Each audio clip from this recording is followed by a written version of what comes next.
Dear students, this demonstration is about protein-ligand interactions using LigPlot.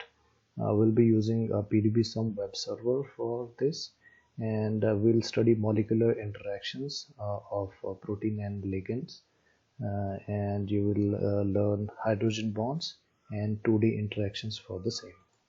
So we'll go to this PDBsum web page here, and you can see here you can type in the PDB code, 4 characters. So let's say use this PDB, which is 6LU7. This is a novel coronavirus main protease protein along with its complex inhibitor.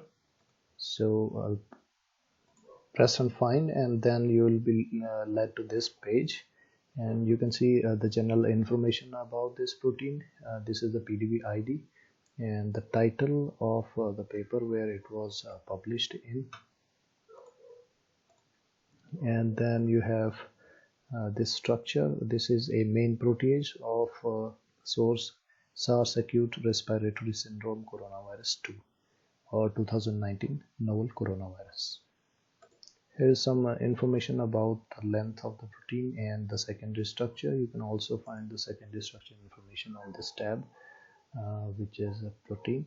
So this is the whole sequence, and here are the alpha helices and the beta sheets, and this terms here are representing the beta hairpins. So this is the secondary structure. What you are interested in is ligands.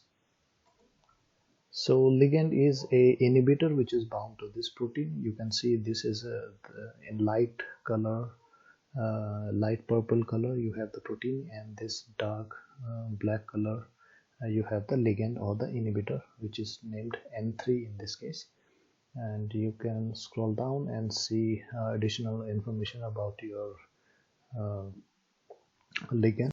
So here is a this molecule. It is a large molecule, and you can also download the two-dimensional structure by clicking on this PDF and right click and open. Here is the atomic details of this ligand here, right? So we are interested in finding out the LigPlot interactions of a ligand and the particular protein under consideration. So this is the LigPlot, and I suggest that you go to the PDF and right click and open it.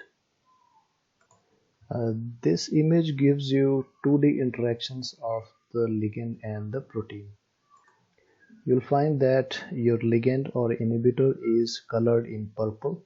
So you can see this whole molecule here is your ligand. So it is a large molecule and exhibits several molecular interactions with the protein amino acid. So let's zoom in and see what type of interactions are there. So here you can see these circled red color amino acids. They represent the non-bonded interactions or hydrophobic interactions with your protein. So they are not covalently linked but form a non-bond or hydrophobic type of interactions.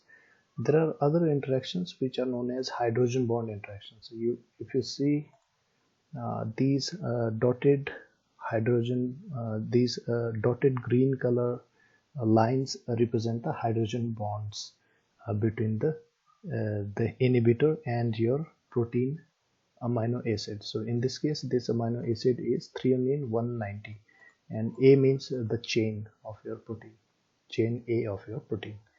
And similarly, these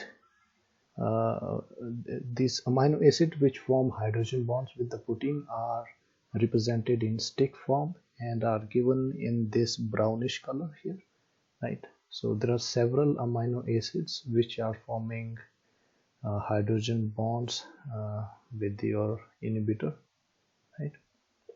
And there are several amino acids which are forming hydrophobic interactions as well. So note that there are some values associated with these dotted lines. So these are nothing but distance between the acceptor and the donor atoms in hydrogen bond formation, right? So this is the acceptor and donor distance. Usually hydrogen bonds are defined within 3.5 angstrom, so these values are represented in angstrom. All you need to do is list all these interactions in your practical notebooks. And that's all for this tutorial.